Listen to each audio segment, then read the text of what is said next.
Hey guys, this is KenoDVT here, and I've been noticing a problem that Zerg have had in my league on the ladder. And by noticing, I mean that's how I've been beating them. And I've been playing a fair amount. I mean, the last 6 Zergs I've played, they've all had the same problem. And I've beaten them for basically the same reasons. So anyway, we are watching from the Zerg's perspective so that you can semi-evaluate what I'm doing and what I'm assessing of the situation. And I'm hoping that people out there can learn from this. Hopefully people I don't have to play, but people. Because that makes us all a better gaming community. So anyway, Nia is versing me. We are both in gold. He's currently 11 of 18. Hasn't put down a spawning pool yet and may still be going for a hatch first. I didn't actually scout very early, so I can't remember. And he puts down a spawning pool at 11, so he could be preparing for some early Zergling pressure, which is normally a total pain in the ass. If you don't have a zealot or something up, it can be a real problem, and a real problem. That's actually the one game I lost, is he managed to get past my zealot due to mismicro, you know, the whole pylon gateway thing. He starts hitting the pylons, you move your zealot out, but you don't get him back in time, and then the Zerglings slip in, and then, hey, fuck. So yeah, that happened to me, and so yeah, I mean, that's the one game I've lost out of the last 6 versus Zerg. I haven't played a Terran today, that was not looking forward to that. I don't like Terran very much. So he's currently building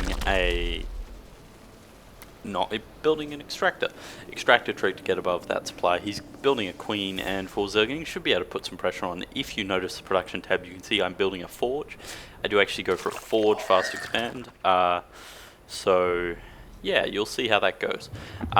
He is putting down a hatchery with this Zerging pressure, which is very nice because it means he either wins the game or gets an economic advantage. Fair enough. Sorry about this, I'm drinking a fair amount. It's hot in Australia. It really sucks. So the queen is currently pooping out some creeps, so nothing particularly interesting, and this is where the fun begins, because now the Zerglings start to find out what the hell I'm up to. So you can see an expansion, a couple of pylons, and 1 cannon. So he eventually goes to the cannon, which is, you know, good. And he's going to take down this pylon, which seems an interesting choice. I don't actually think he's controlling. No, yeah, he is. I wouldn't have done that. Force cancel on the Nexus, then hit your opponent. Because, well, I mean, this Nexus hasn't even been touched really yet, and now it's starting to take his damage, and I do end up cancelling it. So he's currently got 4 Zerglings. He's had quite a large victory, actually. He was able to put a lot of pressure on, he's gained an economic advantage, and he's got some Zerglings sitting outside my wall, so we can see what's going on. So, as you can see, I've walled off in panic, almost is a good word, and putting down a second layer wall in case he breaks through that pylon. Because, well, I don't want to lose to that many Zerglings, and at this point in the game, I didn't even think of gateway. I'm actually building a gateway as part of the wall. So he does able to take my first pylon, he does take my second one, but I did build a 4th, and the 3rd one was still up, and the first 2 cannons popped out. So he's currently in a bit of a pickle. At this point you've got a couple of options. You can go for kind of broodlords and just try and hammer your way in. You can go mass roach and try and push up that, although that's not a very roach-friendly wall. Put a couple of immortals behind that, and you can pretty much hold off roaches indefinitely. Mass muter's also good, but if the Protoss is expecting it, it won't really work. He's now getting 2 extractors, so he's going to have some gas income coming up, and he is just going to solid drone, which is, you know, fair enough. He's also watching this expansion, which is really good. Here's where the bad is. this is another thing I've noticed a lot recently, is people aren't checking expansions. I've been able to hide multiple expansions off in the middle of nowhere that aren't safe, that don't even have a cannon there. We're talking 2 Zerglings, a Zealot, even a Marine, and it's over. And just people are ignoring them. And it's really good, for me anyway, but it shows that they don't have the awareness to know that I should have a base. I mean, the game before this one was very similar actually, except I didn't forge fast expand. He kept me locked in, but I snuck a probe out, and he never scouted the base. And I used a warp prism to ferry my main, because I'd managed to push out and hold my natural with an army, and I was able to get all my mains mined out probes to a second base. It was on the other side of the map. My army would not have been able to get there. And just hammer him. And it was the mistake that killed him. So anyway, as we can see, our Zerg partner is ahead in the income. He's got 46 harvesters to 28. He's, you know, doing really well. He's got the same gas income because he's only mining from 2 geysers, but with the more minerals, he can, you know, do whatever the hell he wants, really. And I mean, he's got fairly good information in my base. He knows I've got a gateway, a forge, well he knew that, and a Simon X core. He also knows I've got double gas, which doesn't help him too much. He did lose this Zergling without paying attention, so he can probably assume that I've expanded, but you never know. So I have actually expanded at this point, and I am laying down 2 more gas at the expansion. He's also researching a couple of upgrades and roach speed. And now he's starting to go for the, hey, let's go mass roach and lock him in style, which, you know, is fair enough and it does work.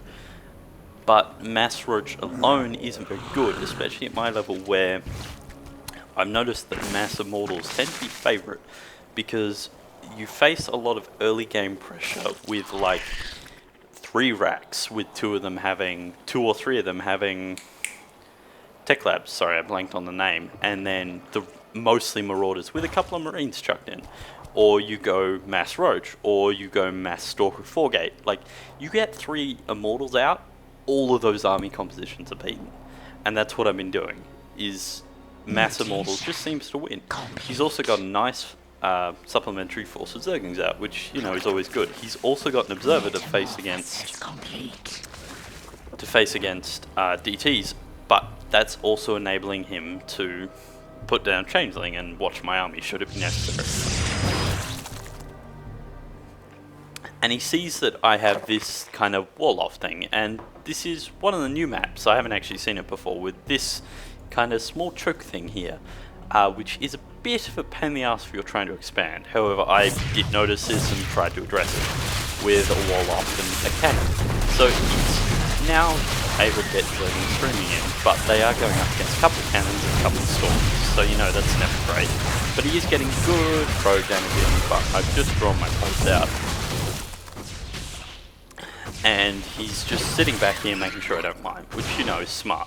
But I am able to then micro around him with a far smaller army. I mean, the pop difference is ridiculous. We're looking at 120 to 50. So I'm just able to use these stalkers and these cannons to defend as much as possible. Unfortunately, losing the stalker, and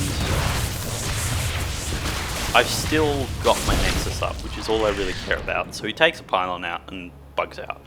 And he's just going to play Ring-a-Ring-a Rosie. I am producing an Immortal. I'm also...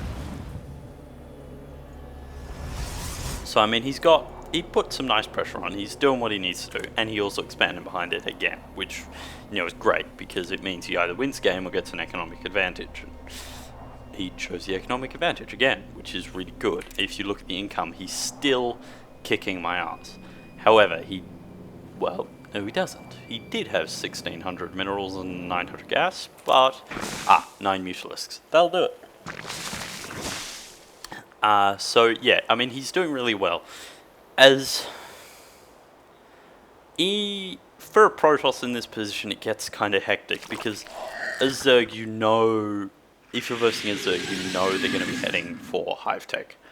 and there's not much you can really do about it. You can try and poke and bob with some DTs or some Phoenixes or even some Warp Gate drops, but they're gonna get there because you have to assume that they're on 50 billion bases. Now he's not quite on 50 billion bases, which would be my preference. Just be like, hey, let's take every base on the map.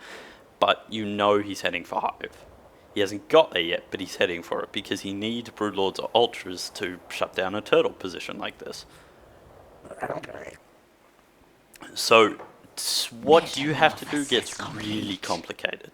You have to get some form of air, some form of splash damage, and Immortals.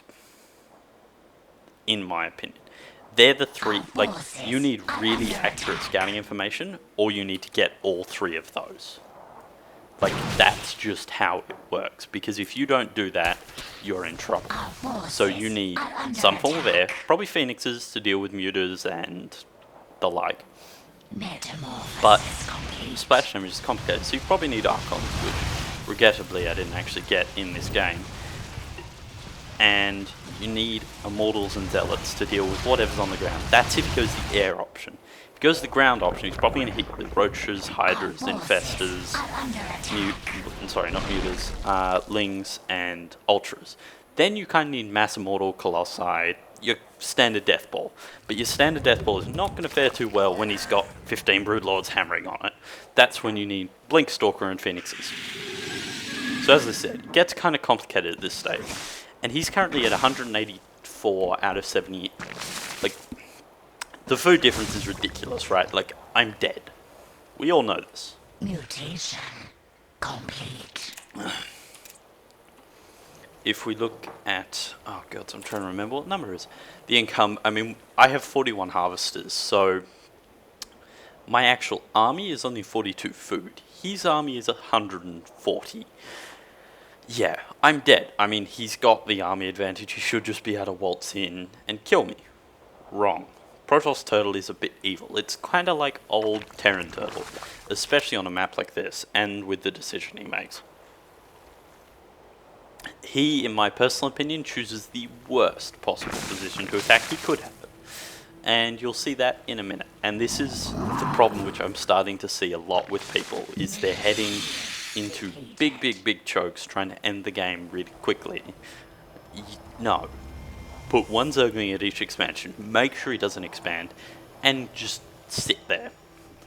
Wait until you have 10,000 resources banked up and you have every other expansion. Then throw a 200 army at him, and then rebuild it. Then throw it at him again. Make sure your 3/3 upgrades. Get every tech path possible so you can poop out an army of anything in 2 seconds. Because you're not going to be able to deal with the turtle army. At this point, I'm equal half his population, so he should be able to press in and kill me. Let's see what he does. He's kind of got this big massive ball sitting around. There's a lot more Zerglings in there that I would like. I mean, you're looking at 74 Zerglings, 23 Mutalisks, and 24 Roaches. And, I mean, that's a lot of mutas. And he's got level 1, level 1, level 1. So he's doing alright in the upgrades. He's researching level 2, level 2, level 2. And here you start to see my Phoenixes come out. He noticed them, so he knows I've got air tech. And here's the second time which he heads for this very small choke with a very big army. Like, he's in that position. And remember 300? It's the same principle, except I have sentries so I can make it smaller. So as you can see, I've kept the majority of his army locked out, and I'm just able to pick off Mutalisks and deal heavy damage and take no losses. And I managed to take out a fair amount of the Zerglings. He did take out 4 cannons and 1 or 2 units, maybe. But I've got this huge Phoenix army here, followed up by Immortals, things. And I mean, as you can see, it's just like not going. I've got this wall up, there's a bunch of Roaches here, nothing. He should not have engaged, he needed to get away. And I've just got like these Immortals sitting back on God knows how much kills, and they're just destroying. just putting it out there, just really off topic. Complete. This looks weird. Like, watching a StarCraft game like this just does not seem normal. Whoops. Anyway, so at this point, he should... I'm not sure if I'm on another base yet. I'm still unaware of this. So, maybe I am, maybe I'm not. But I am going to head out and see if I can poke around with some phoenixes. He is able to catch them with a fungal growth, meaning they sit still and poke out some infested terrans, which I'm just like, damn. And I'm trying to move my phoenixes around. I'm still not sure if I can pick stuff up while fungal. Look, there you go. Pardon me, there you go, you can. So, I don't know, that was good by him. As you can see, my upgrades are 1, 2, 1, so they're fairly high up. And we'll see what he decides to do. So he's now got some ultras, and he should be able to come in and clean this up. 180 out of 113, and if you look at income, it's still vastly different, so he is at the advantage. Oh wait, he's headed for the 300 with a lot of weapons. Like, and they're stringing 1 by 1, going up against units with higher upgrades. There's a couple of ultras, so that gets rid of the force, which is good. But now he's just sitting with massive progress. And I'm sitting on at least 5 immortals from what he can see, which have level 1 weapons. So they're hitting for fighting 55 on a large portion of his army. And I've got some stalkers weighing in on there, even a couple of cannons. So he's just sitting there getting slaughtered. And while this is happening, I'm going and dealing what economic damage I can with my phoenixes because, well, they can't really do anything.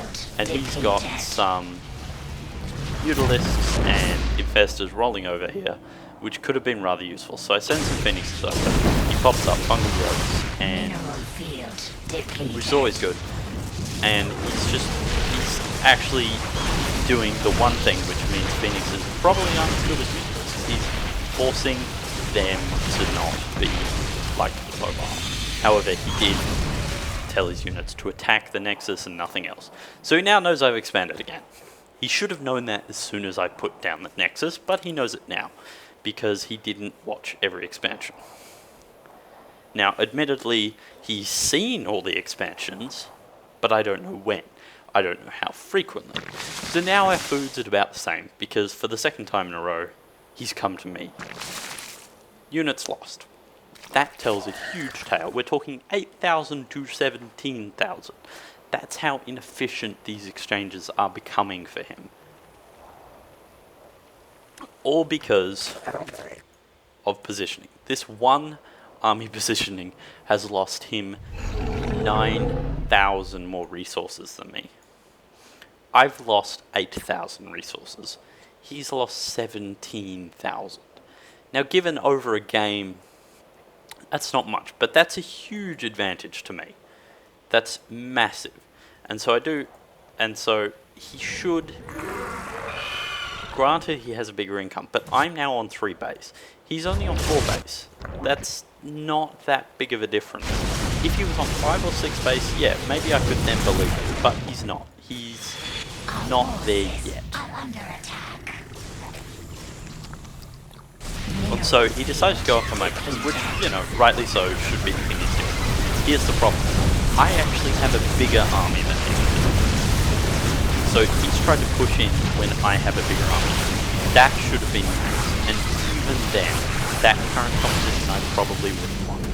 These 5 immortals, I mean, they're just doing so good. Plus I've got some phoenixes and some void rays, so he really needs to tighten up his army composition, what he's got in it, and upgrades. His upgrades are about the same as mine, but I have a better composition, so if he could get more upgrades, that might tip it in his favour. And this is actually getting towards the point where I have a bigger army than him. I'm not even 200-200. I'm fighting a Zerg who's been 200-200 multiple times, and I have never gone above 140. That's the biggest problem here. And he's still pumping out the same things. He is pumping out some Hydralisks, so he's going to try that. That should work.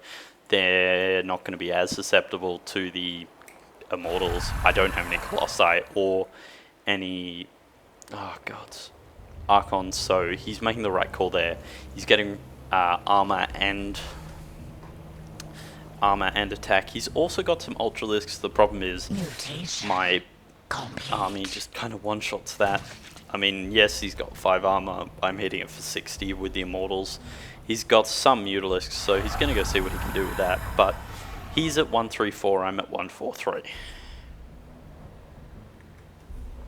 So he's actually at less than me, and the incomes have kind of evened out to the point where he's mining ridiculous amounts of gas but not many minerals, and it's 56-55. So at this point, it's an even match, except there's been a long history for him of losing armies, and for me not so much. However, he should have map control at this point. He doesn't. He still doesn't know if I've expanded. This is good. He knows if I'm going to take this base. He can... I'm not sure if you can see that. He can't see this. He can with those muters right now, but he couldn't beforehand. He did hold this Zelnaga watchtower, but I just took it back off him, and I don't think he reclaims it. I was sending some zealots over to see if they could deal with that. Because that is probably the most vulnerable of his expansions right now. And he's got some Hydras up, he's got some Ultras up, but we're even in food at this point. So I'm just sitting back on 3 base, building up. I should... That is this strange, funky ass map. Not sure what happened there. Anyway, we'll roll with it. So he now knows that I'm expanding to the bottom left, and he's decided to push in with some units. So yeah, good work. He's also pumping out some corruptors because I don't know why. Does he have greatest fire? No. Now he knows about my void rays, and by void rays I mean mass void rays. All this time I never actually built many gateway units. I was pumping out void rays, immortals, and some stalkers. That's a bit of an evil army composition for him to deal with. He's going to need a lot of corruptors and a lot of brutes to deal with that, neither of which he has. I'm now aware. I'm just going to put it onto everyone from now on. I am aware, I know he knows that I have this base. This is why I pushed, because I did not want billions of Zerglings running in, because then I'd be on one base. Me on one base, dead. But I've got this army. It's got like 8 immortals in it. They're 1-2-1. My void rays are 2-2-1. My stalkers, and there's a couple of zealots in there. I'm going up against 4 ultras and some hydras. Everything on the ground here is pretty susceptible to Zerglings. There's no Zerglings. He's got some corruptors, but I've got more void rays. I'm currently sitting on 10 void rays, 8 things, some stalkers, and I mean I've got this base fairly well defended, fairly well saturated. I'm sitting on, 171 food. He's on 185, so we'll see how this goes. So this conversation comes in. The void rays are just doing their thing. No special micro done during the main still. And as you can see, the hydras are good because the ultras didn't stand a chance. The hydras and it's over. Pure and simple. Now there is some banter that goes back and forth between us, but basically what I would like to see come out of this video is I'd like to see some people learn, because there was massive gaping with how he attacked me. Now I'm not saying I didn't have problems too, but look at that. 15 to 33. That was unit.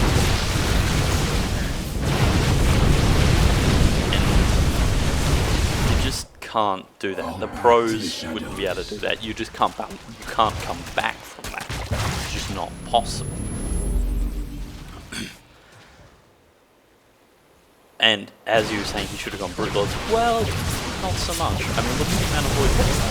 Void rays aren't going to have any problems with brute lords. He needs way too many corruptors to deal with that. So maybe.